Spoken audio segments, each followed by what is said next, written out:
Welcome to Hawk's Eye on Business. My name is Keith Hawk. In today's show, we welcome Dawn Conway as our featured guest. Dawn's story is one of a successful corporate leader who has a wide array of experiences that have led her to where she is today as the CEO of an exciting company with a great culture and a history of strong performance year after year. Boost Engagement is a fascinating company that has several points of focus, but all lead to what their name says: engagement. Engagement of employees, of customers, and the promotion of their customers' products. They're headquartered in Dayton, Ohio, but they have customers all over the country.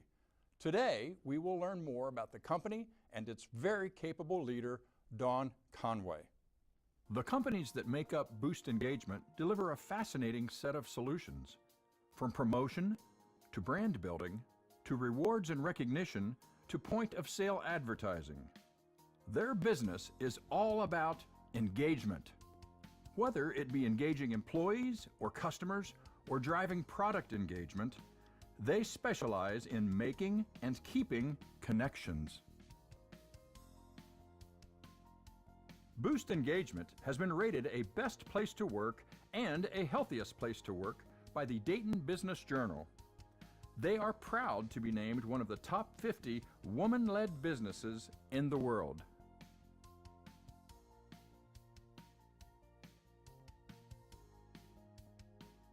Shumsky ensures their customers' brands are noticed and remembered with compelling promotional solutions, supported by their attentive white glove service. They help companies solve marketing challenges, and they drive engagement with customers. The Boost Rewards team of experts designs the ideal solution to drive a company's culture and business objectives forward. Much of this done through a creative blend of employee recognition programs. When a company wants to engage and motivate their consumers, Out of the Box offers eye-catching, customizable, branded dispensers to capture attention where it matters most, at the point of sale. Shumsky Therapeutic Pillows has focused on providing patient support and comfort after surgeries and other procedures, helping patients when they need it most.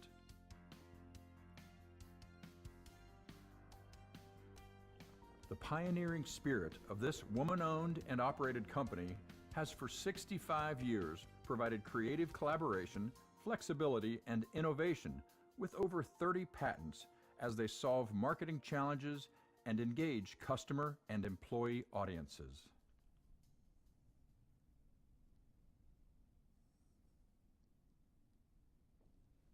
Dawn Conway, welcome, and thank you for being our guest on Hawk's Eye on Business. How you doing? Thank you, Keith. I'm great. Good. Thanks for the opportunity to be here. We're delighted to have you. Hey, let's start off at a kind of a high level. You have had a long and distinguished career prior to where you find yourself today at the head of Boost Engagement. Can you catch up our viewers with a little bit of your historical, how you got here at this point, career-wise? Sure, happy to.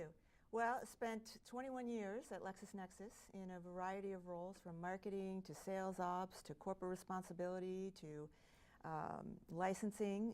Then went on there to a company in Chicago for almost 4 years as the chief operating officer for an end-to-end PR solutions company. And then made my way back to Dayton, where I'm at Boost Engagement. Great, great. Well, we're glad you're back home, what you. we will call your extended home in Dayton, Ohio.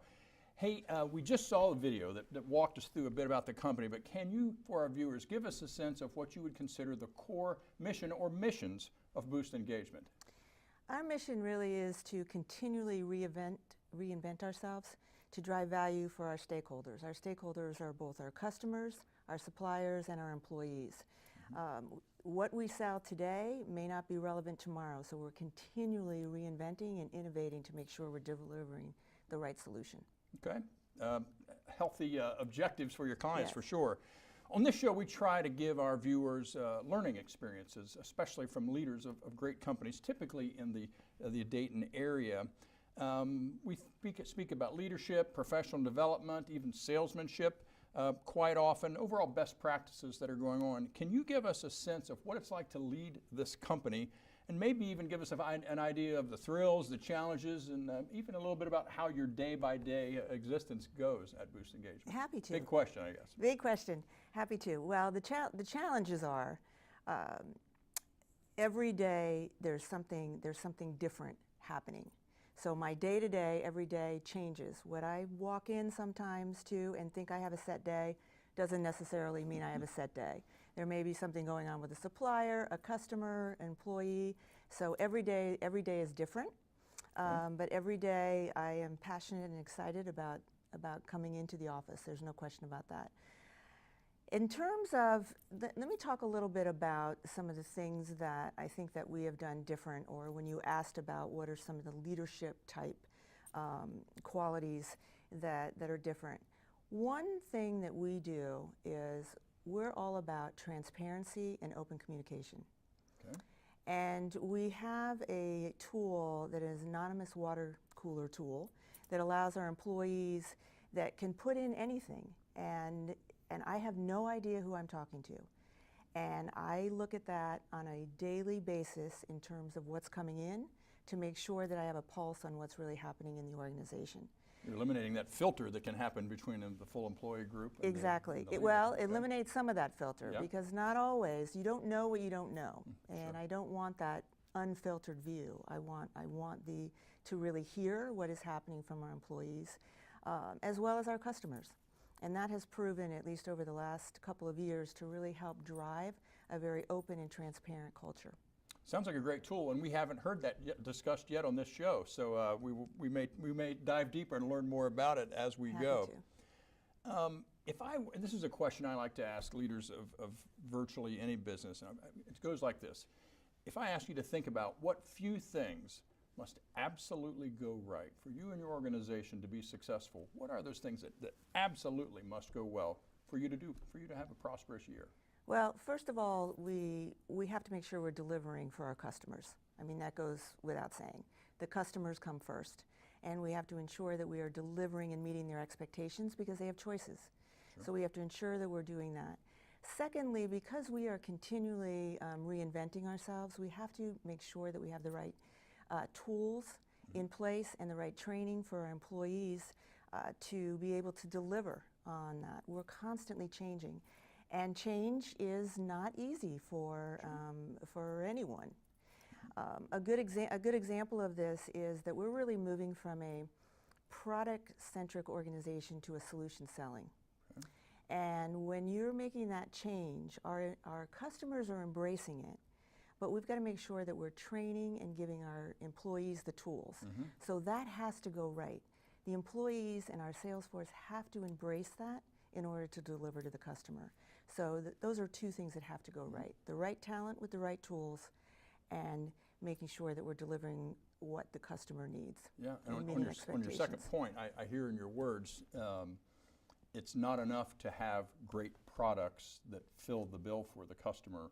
You have to back up from that and don't presume the customer knows what they want, what they always even need. And exactly. It's up to the organization to discover that in their interactions with the and we're transforming to that, to a very consultative organization. And I think that's one of our differentiators, is that we are very consultative. We're innovative. You saw in the intro about the patents, mm-hmm. and we're constantly looking at ways to think about things before our customers are even thinking about it, and to deliver that to them. Sure. That takes you out of that vendor space into the exactly. Truly we're a consultative partner to the organization. Exactly. Okay. Well, there are at least 4 what I would describe as major lines of business that we showed in the upfront video.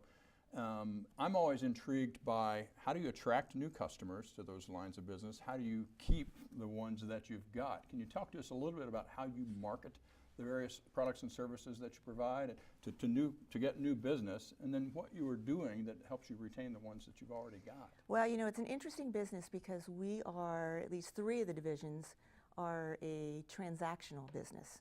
So in a transactional business, you're constantly having to renew those customers and get customers to continue to buy. Meaning from not you. Long-term contracts by definition? They can be long-term contracts in terms of from a preferred, mm-hmm. partner, but it's still transactional sales. Okay. They may not need something, maybe a rebrand in one year, but not a rebrand in another year. So it's a continually selling to both new and existing customers. I would say with existing customers and even for the new, we get a lot on referrals. So referrals is a big part of our business. Best source of new business. Best source of new business. Somebody else says they're great. Absolutely. We also are doing all the typical marketing things, mostly around digital marketing and social media, less direct mail, less advertising, and much more in the social media realm. When you say digital marketing, can you give us another level of detail about that? What are examples of the digital marketing you are doing? We're working towards more personalization. Okay. So I really believe in being a data-driven company where we're mining the data of our current customers, doing some personalized mailings to them to extend and to grow the business. That's one with the existing base. And externally, we're doing a lot with LinkedIn Navigator. Oh, sure. And not Navigator, but just LinkedIn. LinkedIn, InMail, that's been a tool that has proven to really deliver results for us. So that's an area that we're doing a lot of, and we're doing a lot of A/B testing. We're trying one ad to see what kind of response, trying another, and the beauty of social media is that you can change those ads on the fly. And it's very easy to just change wording, change out pictures. We're seeing, particularly with Out of the Box and our therapeutic pillows, we're seeing a lot of success in that area. Fantastic. One thing I would like to ask you about the specific business of therapeutic pillows, because it's kind of a double meaning. It's kind of a warm place in my heart when I think about it. But I've known them as the heart pillow. Can you give us a little bit more about how that part of that business got going, and maybe describe it a bit of what it is, the therapeutic pillow business? Okay. So the pillows actually started from a customer. A customer locally came to us and said, after post-heart surgery, it's difficult for a patient when they cough or it hurts. So just looking for something that will provide them comfort post-surgery. Okay. And so our founder and owner, Mike Emhoff, and went off and worked with an outside manufacturing company, developed this pillow, and that was in 1984. And from that, so that just shows the creativity and the innovation about developing that heart pillow. And that heart pillow has morphed into a line of 17 pillows. And it's very interesting because we have customers that have been with us for 20 years. Once they buy the pillows, hospitals, once they're buying the pillows, it's a repeat buy. It's just been an annuity. And we're also now with our other pillows, we have mother-baby pillows, lung pillows, all kinds of pillows. And it is all about the healing process. And it's one of the, well, I love all the business, but this particular one does pull at your heartstrings. And we've been featured on Chicago Med, we've been featured on the Ellen Show. We donate to Rwanda in terms of heart pillows for open heart surgery that they're doing in Rwanda. We're very proud of that. So it's a real feel-good, you feel part of a process that you're actually helping someone. Yeah. And nowhere in med school do they teach a would-be doctor, and at this point after surgery, you give them a pillow from Boost Engagement. Exactly. But rather, it is something that has been purely customer-driven, developed, and then grown without what I would describe as a technical reason for its application, but rather, this is how people feel. You're helping them feel better. It's not a pill. No. It's not any other prescription. Right. So it's an intriguing product. It's interesting because we have a number of patient stories that we share on our website. And these patients keep that pillow, just not after surgery, but they keep it forever. Yeah. And it's just very heartwarming that we're able to develop something that does help with the healing process. Yeah, good for you guys. Fantastic and inspiring product.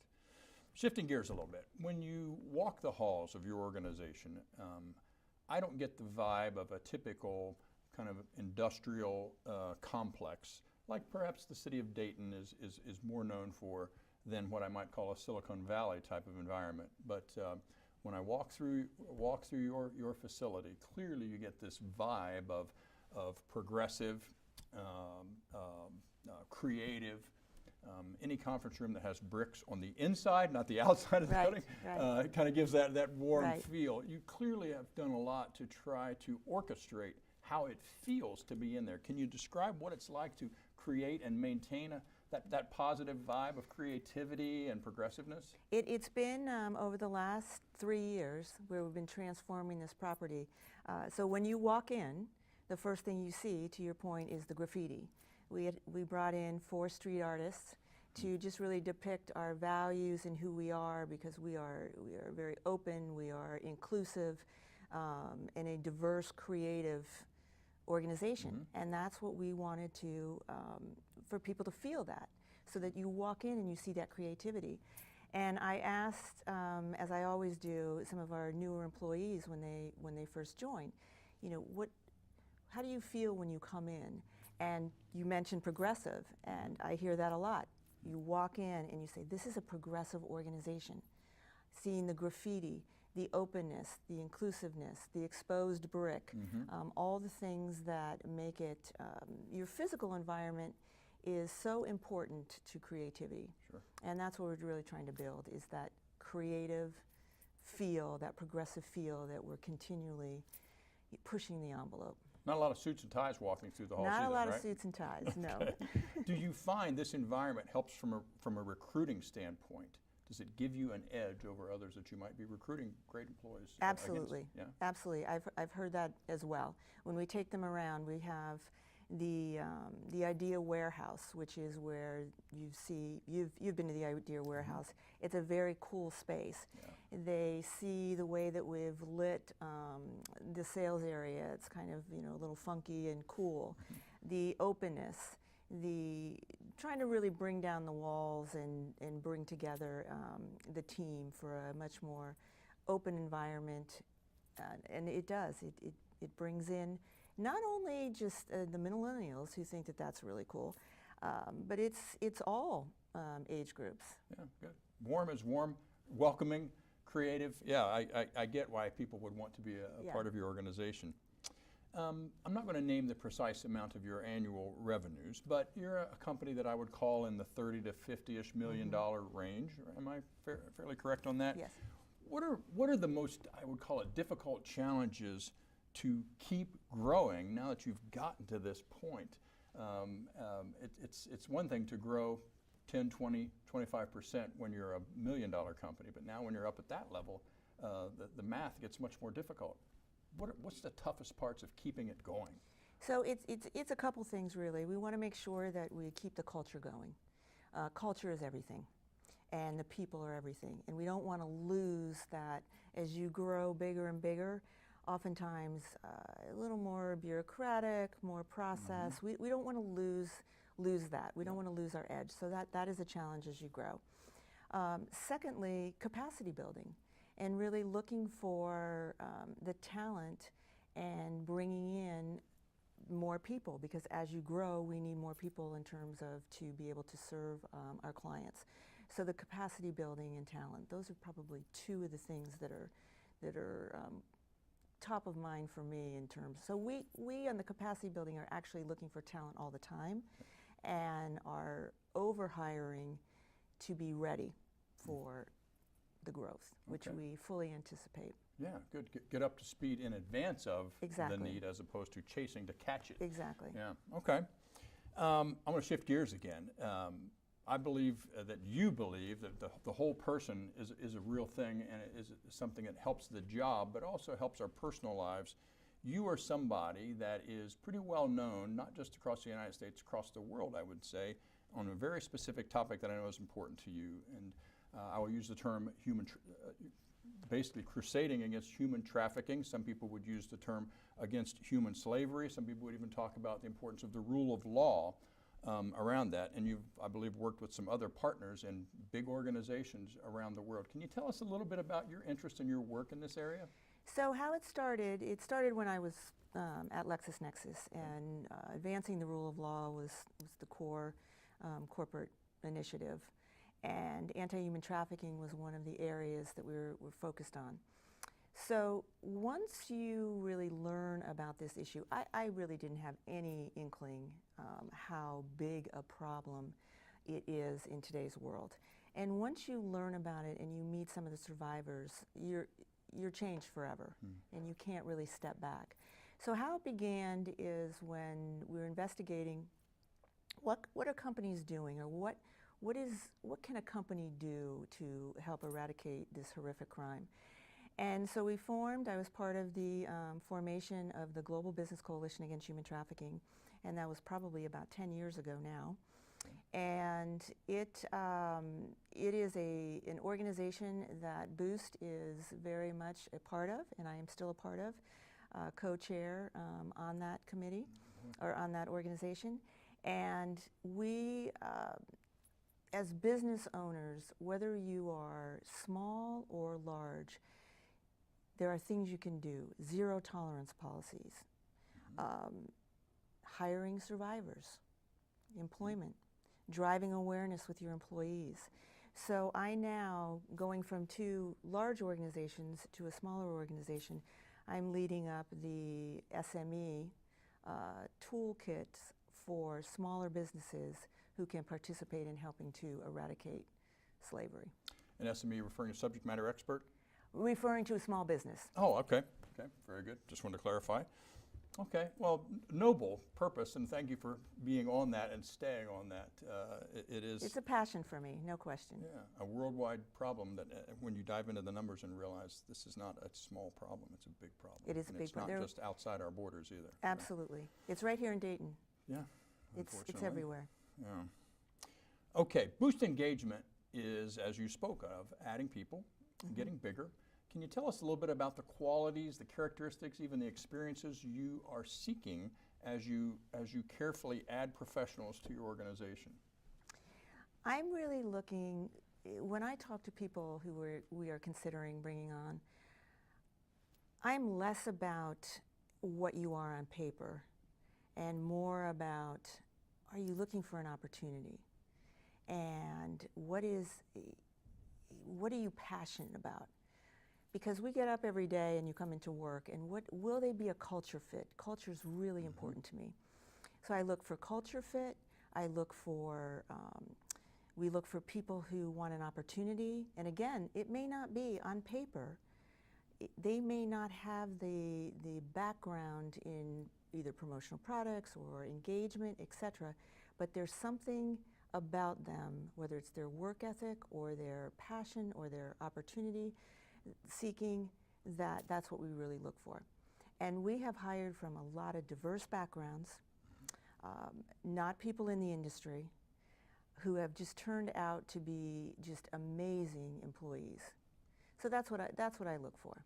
I hear you using a term that we've used on the show before. The who is more important than the what that they represent. Exactly. Right? Who are they is most important. And this is a phrase I'm using now. I really look for learn-it-alls and not know-it-alls. Love it. And nice. right, I'm exactly. Gonna say that. Exactly. Yeah. I took it from somebody else, but so please use it. And I've hired people know-it-alls in the past, where great on paper, but not very flexible in terms of whether it's change or have this know-it-all type of mentality. I don't want know-it-alls, I want learn-it-alls. I like it. I like that a lot. Dawn, when you think about the company, the organization, what it stands for and what it does, what are you most proud of about Boost Engagement? I'm very proud of the fact that we are give back to the community. The community corporate responsibility is very important to me. And this is a company that embraces that. We embrace it through giving our employees volunteer time off. We embrace it through in-kind donations. We embrace it through a number of our folks in our organization who serve the community, sit on boards, giving back. So that's very, very proud of that. I'm also very proud of just the products and the solutions that we bring to market. That was one of the things when I did come back to Dayton that I was looking for, is what are things that I can stand behind product-wise. And The heart pillows, we talked about the heart pillows. yeah. What's not to love about that? I mean, it's giving back in a different way. Our promotional branded products that are giving back in a way that makes employees proud to be, part of their organization by wearing branded merchandise. So I'm very proud of the company. It's a privilege to run it. The owners are a pleasure to work with and embrace the fact that culture is probably one of the main drivers for us. It is about the people. Great, great. Last question from me. Looking to the future, what can we expect to see as you and this great business evolves? I think you'll continue to see us morph into this solution selling. We were really thought of, and even myself prior to joining Boost, particularly in the promotional product side, of just selling a branded pencil or a branded product. That's not who we are. We are really delivering solutions. We're talking about engagement, the employee journey, and how you engage an employee from onboarding, kind of hire to inspire to retire. So we're looking at all those aspects, so much more solution selling, where branded merchandise is maybe part of the solution, but really coming at it from a customer point of view. So whether that's the brand journey, brand engagement journey, or the customer engagement journey, you're going to see a lot more from us on the solution selling side. Sounds like an exciting new way to keep this thing going strong. It's been a great journey so far, and it's just been fun to see the transformation of the organization to kind of that new way of thinking. Great. Dawn, thank you so much for being a part of Hawk's Eye on Business. You've been a great guest, and we will continue to enjoy and follow what's going on in your great company. I appreciate your career. And for those of you who watched this episode, thank you so much for being a part of it. We will be back shortly with another episode coming soon, but for now, let's go take a look at Boost Engagement and the great company led by Dawn Conway. Thank you.